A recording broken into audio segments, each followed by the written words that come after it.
Hello and welcome back under the dome. Welcome back to Encased and Playing Hardball. We are in front of the Maelstrom to explore some more endings. Last time we had the possibly worst endings, the evil endings. Supporting Nakamura, the dictator, the brutal dictator, and Zemeckis, who actually turned out to be not really a dictator, but, well... The Maelstrom, now weak a and shrunk, transformative is slowly power. spinning So amidst the thick fog. It is restrained by the let's emulator's hear it core again. broadcasting via the Maelstrom For the first beacons, time. though still very dangerous. You touch it with your fingers for a split second, and a flow of information overwhelms you at once, stunning you for a few moments. Listening carefully, you hear the familiar sound, ingrained in your memory. Soft, rhythmic beats, like heartbeats. You've already heard them while contacting the Maelstrom through the emulator, but they're much weaker and softer now. The surface of the Maelstrom unfolds slowly and as if reluctantly in rhythm with the beats. Your mind opens toward the white nothingness as if hanging in midair. And something living inside the Maelstrom, invisible but perceptible, freezes in front of you, awaiting your command. So, and there are bad news. So the ejector, that was the thing that we found in this underground church where they transferred people into their program. And we could only have gotten that one by literally sacrificing our relationship with the church. And you possibly remember that I was actually struggling with that decision. I didn't want them to use that, but at the same time I also didn't want to mess up the relationship. And I felt that this was more some form of torture device. I didn't think ahead that we could use that ourselves to upload us. Well, and this is actually, this would be an interesting thing, you know, that we would become part of the Maelstrom, probably an ethereal entity. I would like to explore that now, but well, otherwise we would have cut off the whole church thing. So I feel for the walkthrough and the whole let's play, I think that was the better decision in my opinion. Yeah, although I really would like to see this one here. But yeah, so that's the thing. And there's another thing that we cut off, which is the FOPS ending. So now that we convinced Victoria, the Mad Queen, to think more about her past and then turn away from the FOPS, their destructive power, lessened to a degree because they are not organized anymore. But we could have transported her to the Maelstrom, and then she would have become part of the Maelstrom. But that would have been rather catastrophic, from what I know. Yeah. Because then the FOPs take control of the dome, and then it's just a huge madhouse. Yeah. Insanity rules then, so and that can't be good for anybody. So, and now we come to the betrayal.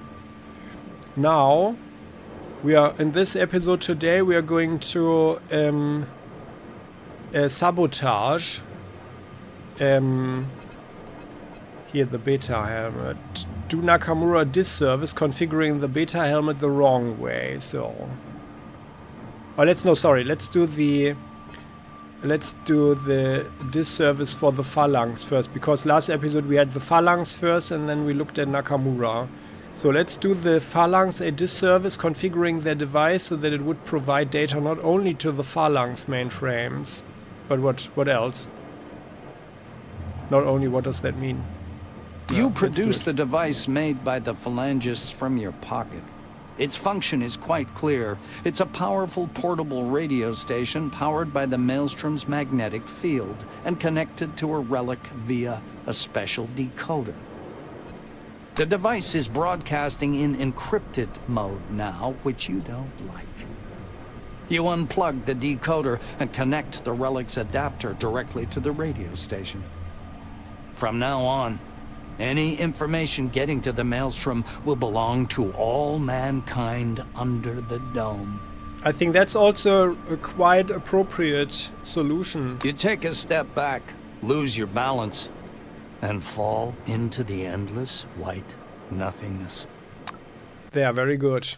Very good. I guess Zemeckis will try to murder us again. But well, we shouldn't drink his ouzo. That metallic aftertaste is not normal, huh?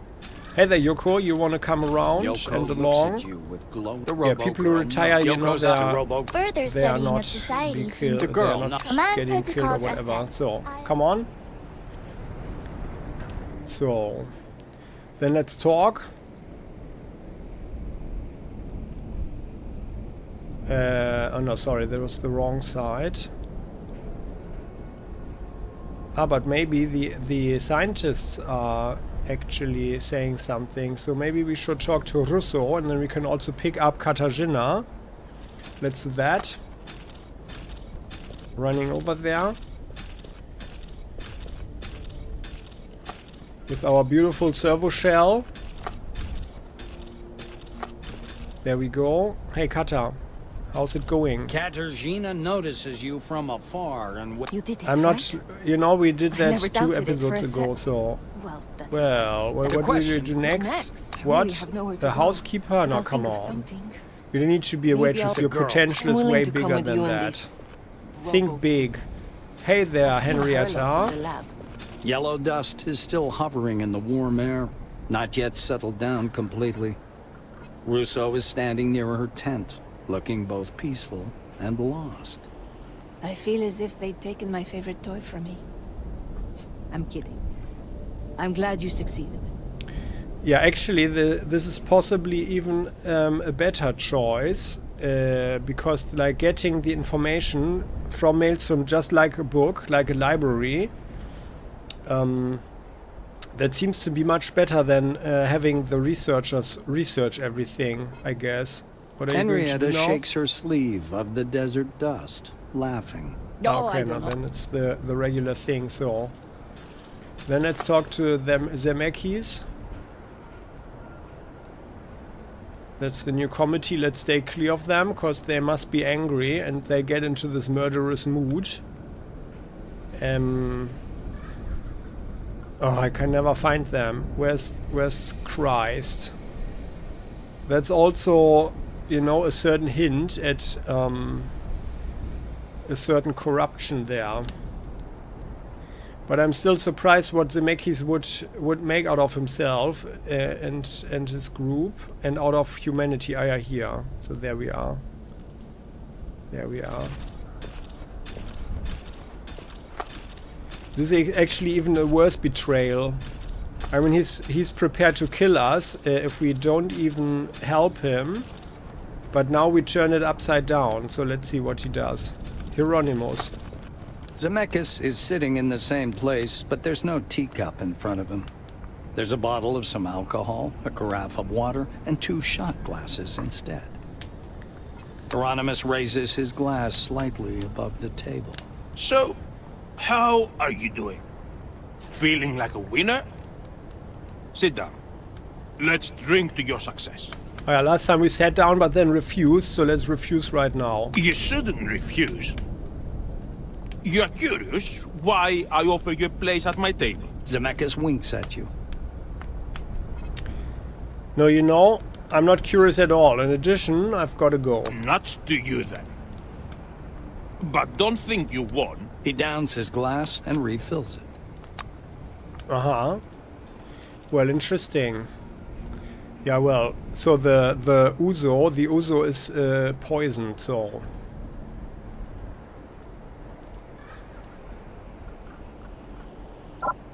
Oh, well, just a second. Well, maybe there's something different. Like, I mean, he wants to offer something.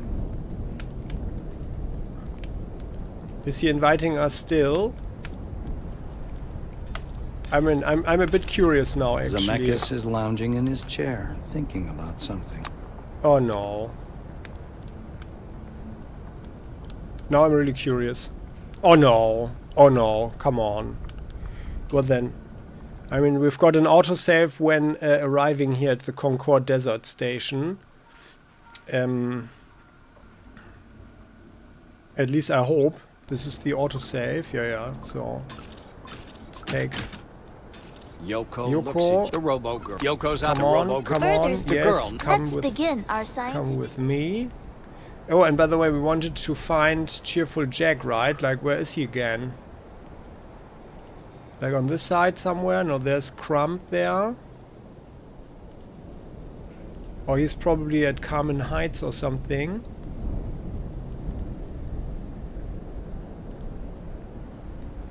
This is the church, though.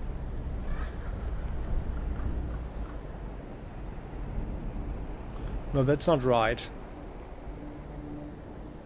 Here.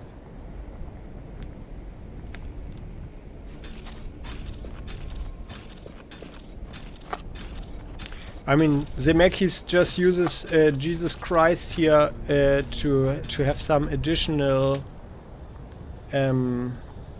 justification for what he does.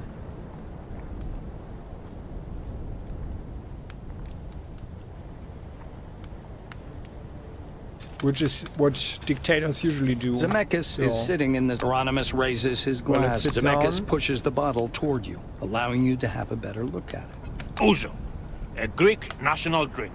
Okay, that we know already. Zemeckis watches your sour face and laughs. Oh dear, come on. You're thinking now he's gonna poison me with that hooch. No, I'm in no mood for to hell with drinking. you. Do as you wish. He suddenly loses interest in you and lounges sleepily in his chair. Yeah, well. Yeah, and back to the this injector. I also tried to steal it again or something, but no one has it in their inventory anymore. At least I think at least the Reverend didn't have it. And I went back to the church. I have to admit, the guy who was standing there in the front of all these TV screens, that guy I actually didn't talk, and I didn't look into his inventory. Well, if you know something, then please do say a word in the comment section. Yeah. Another milestone I would like to in try the it history of and see it. mankind has come to an end. But I don't Maelstrom, think that guy has you it have because we gave it to the awakened in Reverend, the excavation right? zone at C-12 Nashville facility has remained completely unexplored, much like the civilization of the forefathers. Yeah. Of course, Maelstrom was neither good nor evil. No, Maelstrom wasn't that, One so... thing is indisputable. Maelstrom, lost in its own creation, gave rise to your incredible mind. And once in your hands, it gave you the opportunity to change the fate of the world completely. Before throwing the Phalanx's transmitter into the Maelstrom, you reset it to broadcast at an open frequency. The information contained in the Maelstrom, which Zemeckis craved for himself alone so much, became the entire dome's wheel. Paradoxically, no one benefited from that. What? I would have thought this would, boost research and understanding. The Church's covert agreements, the new committee's secret protocols, the Phalanx's military plans, all that became known to everyone, exacerbating the already complicated political situation. Oh, As all kind of intrigue or double gaming became impossible, the significance of the Council increased dramatically. Nakamura's array was passed, a code of laws regulating life under the new circumstances. oh, a world without lies, huh? The central part of the dome was named a neutral zone.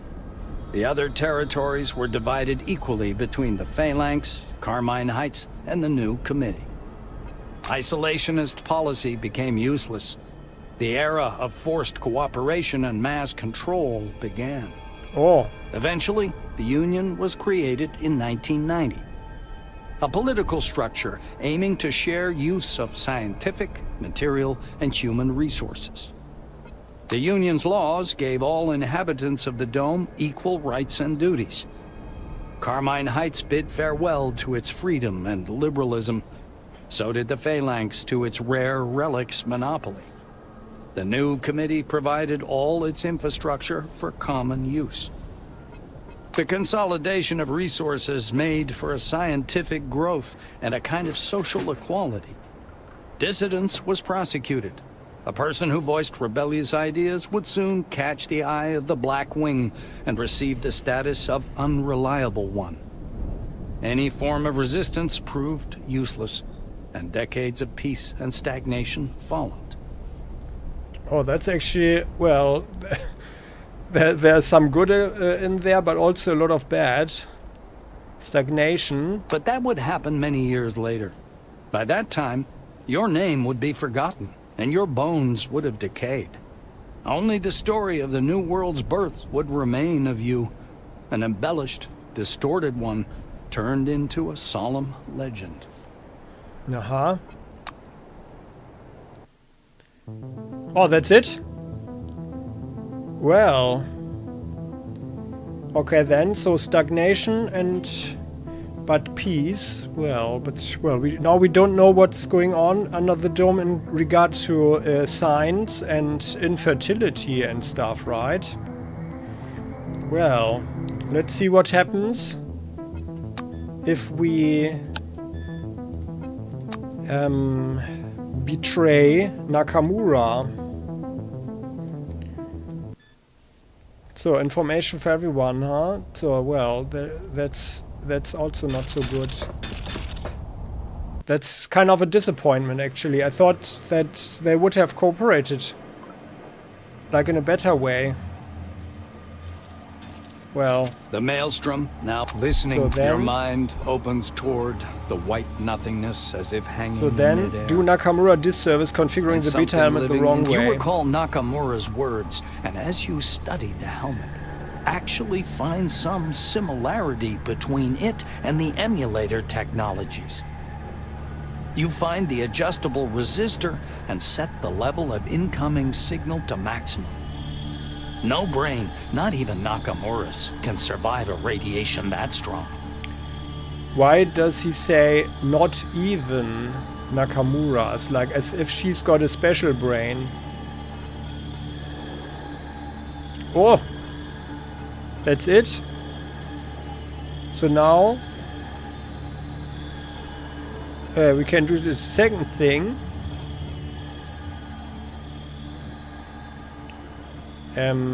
Well, then... Oh, that's actually interesting. Well, let's do this. Let's do this.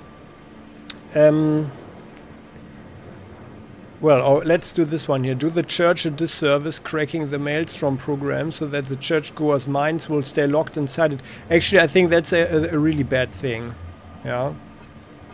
Because people... so all these people, I mean, they use the program, you know, just to relax so they don't go insane. But they can still perform a service, and they represent a certain amount of manpower, or woman power for that matter. And getting rid of that is possibly not the best thing. But well, let's try it. Whatever the abbot offered, you're not gonna serve him. And of course, you don't intend to give the church hold of the Maelstrom. The code of the program is simple, and you easily find a back door. You change several lines to make exiting the program impossible. You connect to the Maelstrom and copy the data. Now, anyone entering the church's virtual world will remain there forever, even with their glasses removed. I think that's actually super dangerous, because even people who would just try it, and we tried it ourselves, would be trapped. That's actually not good. Something changes subtly. Maybe the Maelstrom is spinning faster now, or the little greenish lightnings are shimmering somewhat differently. Okay, well, this way we can literally neutralize two factions, huh? Well, how about we use the the research now? Let's zone the maelstrom again, divide it into samples, save for research. I didn't plan this, but let's do this. You stop beside the maelstrom, thinking. Any decision seems a hasty one now. Whoever you give control of this power to, there'll be no way to predict the consequences. The only solution that seems reasonable is giving the maelstrom to scientists. With enough time and resources for their research, they'll do the right thing eventually. Your mind is connected to the maelstrom. You give it a complicated order. Split into several streams, lower the peripheral activity, and make specific borders to the research zones to avoid disturbing ordinary dome dwellers. The white vortex is shimmering with lightning, listening obediently to your commands. Then flashes with white light and spreads so fast you have no time to react. The shining stream pushes you backward, casting you into an endless white nothingness. Okay. Well, I guess... Well, we have the items, right? I wonder what happens.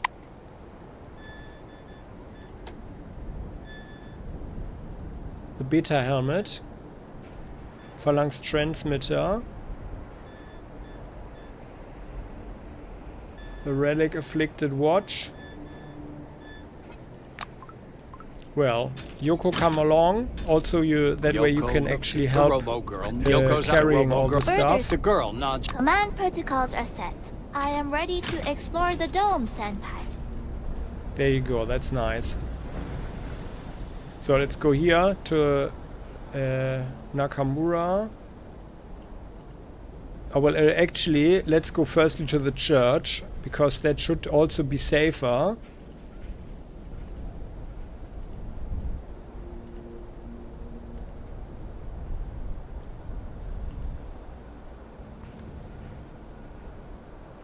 Yeah, it should be here, right? There.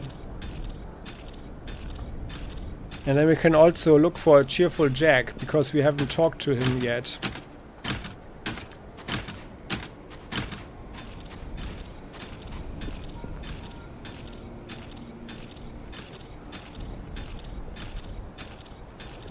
Naja, so here. So Reverend Santiago, huh? The Reverend gives you a long, gloomy look. He's not smiling anymore. Then for the first time since you've met, disappointment, sadness, and fatigue are apparent in his bulging red eyes. We met you with an open heart and introduced you to our temple. Until the very last minute, I was hoping you would choose us. But you didn't appreciate any of it. You don't understand anything. He puts his glasses on again and shuffles away. How would she know that right now? The abbot towers over you threateningly. I was wrong about you. You want this new Middle Ages to continue. You had the...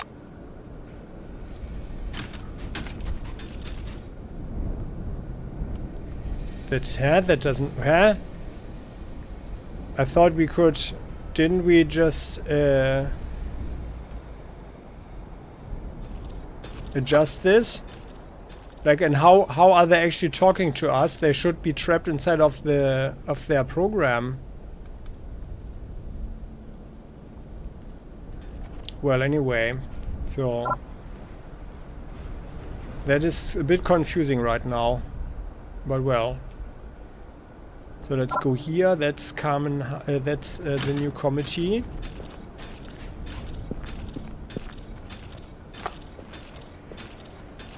That didn't make any sense. They should have been neutralized in some way or another.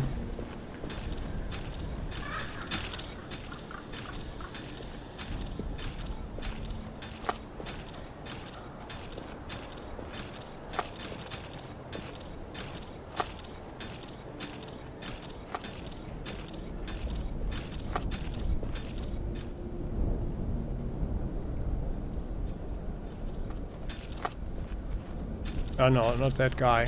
Kimiko? Nakamura is pacing back and forth in her tent, but stops anxiously when you come in. Did you bring the helmet? Yes, here it is. And it seems to work very nicely. We give Kimiko the helmet adjusted intentionally the wrong way. The Silver takes the device out of the case with extreme caution, her hands trembling a bit. She turns to you. You fulfilled your part of our treaty and did a huge favor to the citizen of the new committee and of the entire dome. Have no doubt, all our agreements will also be fulfilled. Thank you for your cooperation.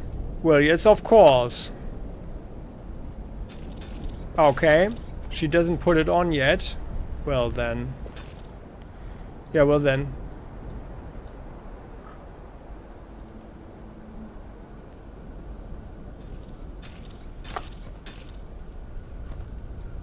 Or maybe I made a mistake and I should have chosen something else. Like to pretend that no. I'm not sure right now. Let's try this now.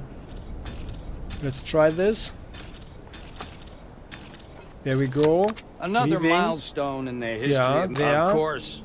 Maelstrom was No neither good or One evil, thing just is an indisputable. instrument. When Yes. it came down to making a choice, you followed your conscience and put your trust in someone whose intelligence, sincerity, and good intentions were never in doubt. Yeah, I think that's probably the best thing with everything yet. Henrietta Russo and all her scientist colleagues under the dome received a truly luxurious gift.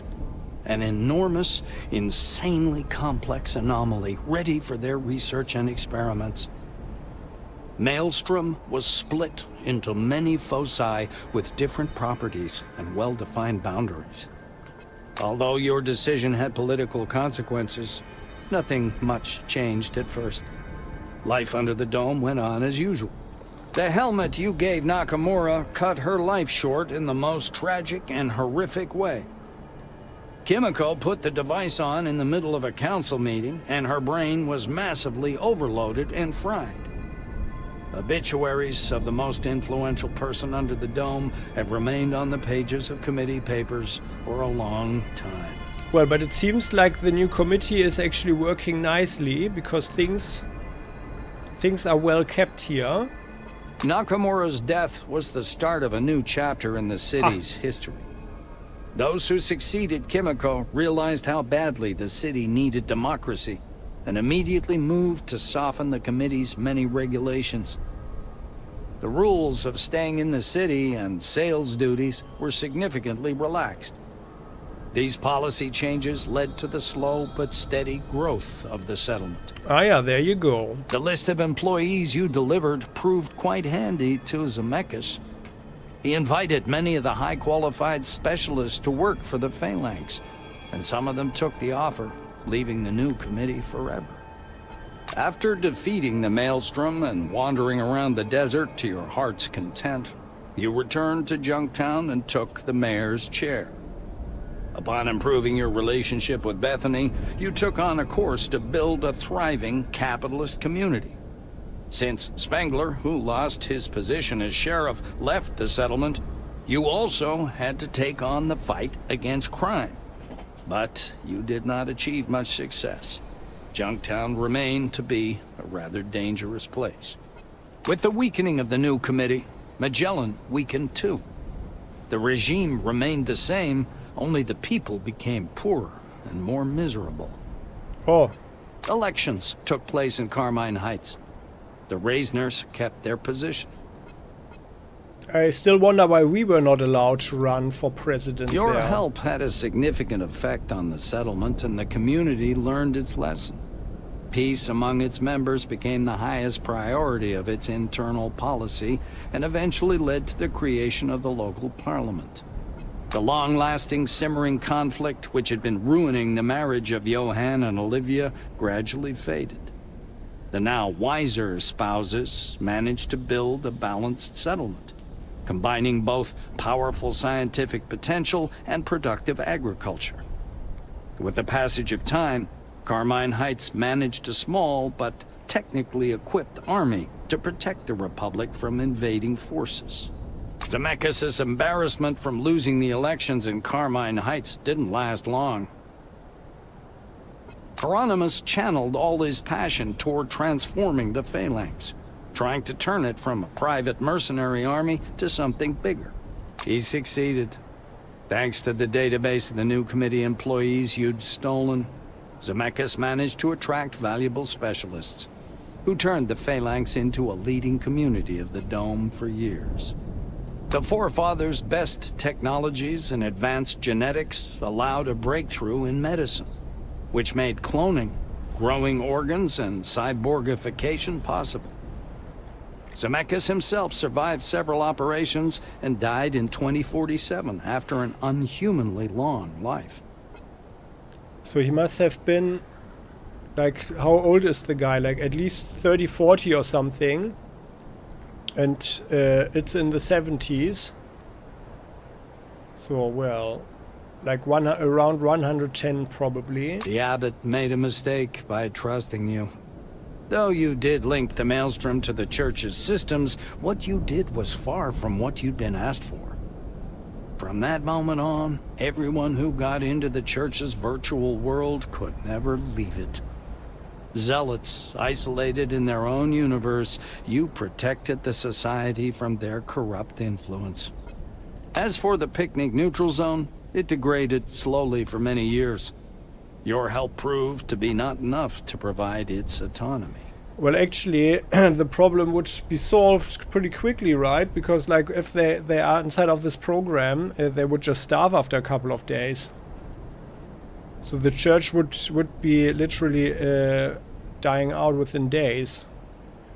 Which is actually a mass murder and deeply unethical, by the way. You actually finished the entire gang of fops off by convincing their queen to go looking for her past.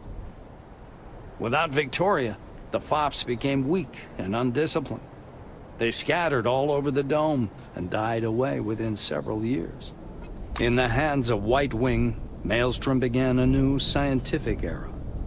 The next 2 years of research revealed more about the Dome than everything that had been learned before.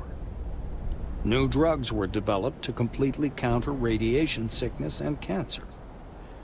In 1983, the prospect of escaping the Dome and reversing the infertility problem were but the first of many glorious achievements for mankind. There you go. That sounds very, very good. The scientists had no desire to become a political force, but nevertheless, their influence changed society under the Dome forever.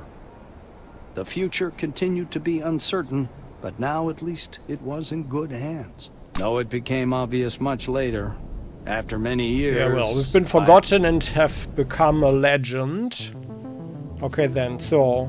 well, let's try something different.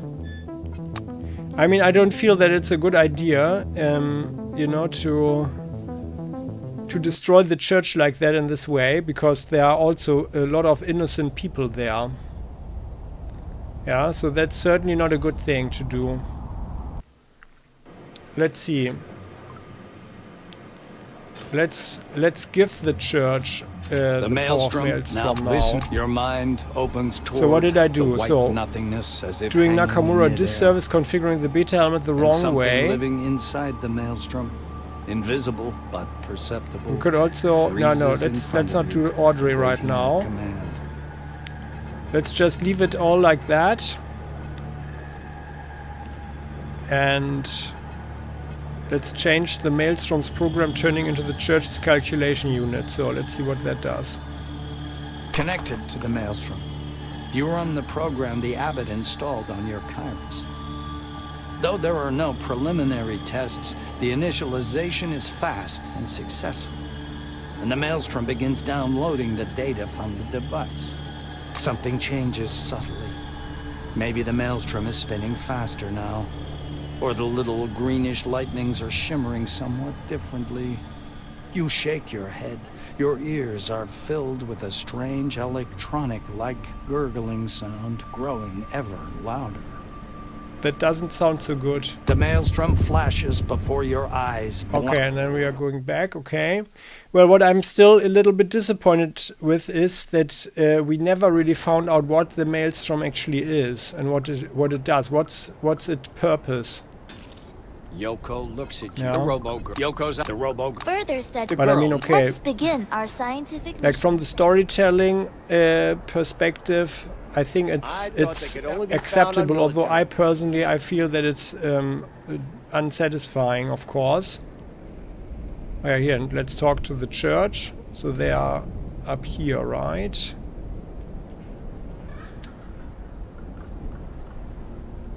Yeah, they are. So that's a little bit unsatisfying not to find the answers. I, as a completionist, am looking for, of course. But yeah, I mean, it would take many decades to unravel such mysteries here, right? We just saw to it that the people under the dome can survive, and we survived ourselves.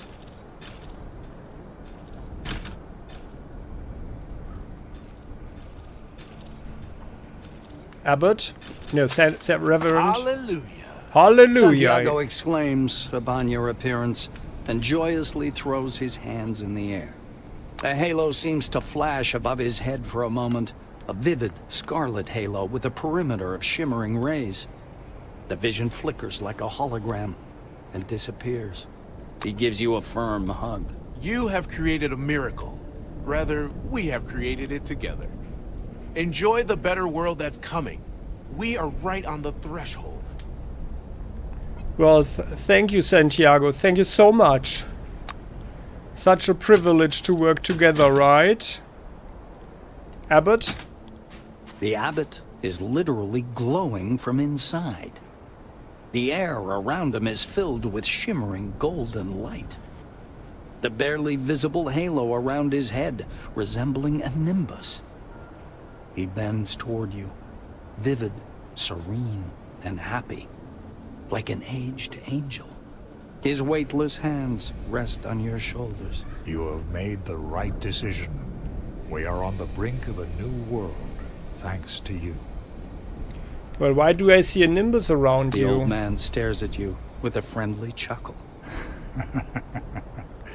The Maelstrom is broadcasting our program. This is only the first step. New miracles are on their way, employee. I didn't... To me personally, that didn't really sound like a friendly chuckle, but rather like the villain's chuckle, like, oh, I have the whole power now. I'm going to rule the world. Or something like that. Well... So... The abbot...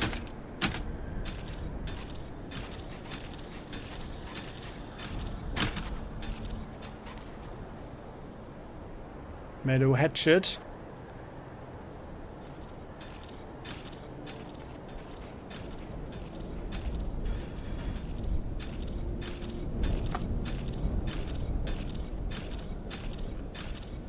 Tja. So, well. Then let's see. There's not much more to do. A few more options we have. Another milestone. I'm just clearing it away again. Your order given to the Maelstrom turned it into the church's computing cluster. Yeah, and? You saw the results of this decision quite soon. Extended to the entire dome, the Maelstrom pulled thousands of people into the illusory world the abbot and his henchmen had invented.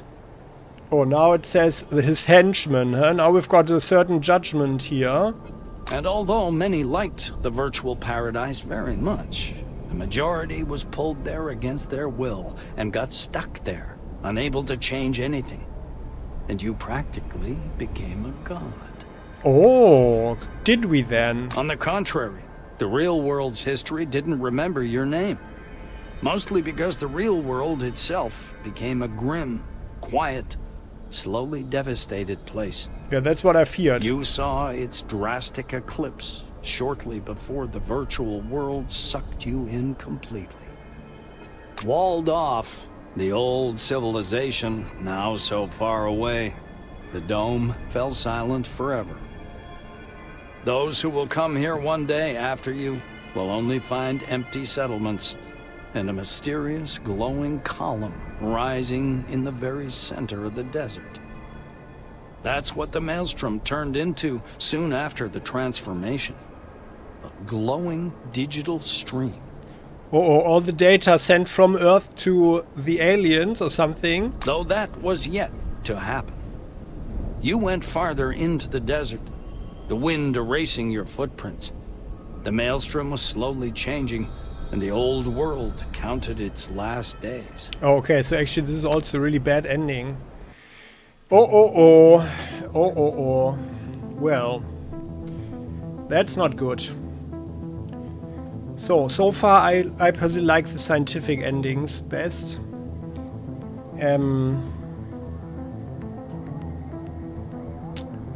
Yeah, well, in the next episode I think we can explore the last options. But yeah, well, I'm not super impressed with those endings. And I'm glad that we are only exploring this and we did not choose such a thing. But I feel that it's certainly a good thing if we manipulate the helmet for Kimiko, although it's literally murder. And I don't see a difference, you know, like if we sneak in and, you know, assassinate her or like that. But I mean, on the other hand, like a murder is a different thing, like a violent murder is a different thing than this device, the helmet malfunctioning, of course. So, and in the end, all endings usually had the church, yeah, literally decline into insignificance. So it's like a sect. And they do something, but they are not really important, and they're also no danger. But this was certainly a bad ending. Maybe even worse than Zemeckis. Well, no, not maybe. It was worse than Zemeckis, because with Zemecki, the people and humanity, they at least had some form of future. Yeah. Even though the future was, malformed, I would say. People became abominations. And actually, yeah, a broad-like hive mind.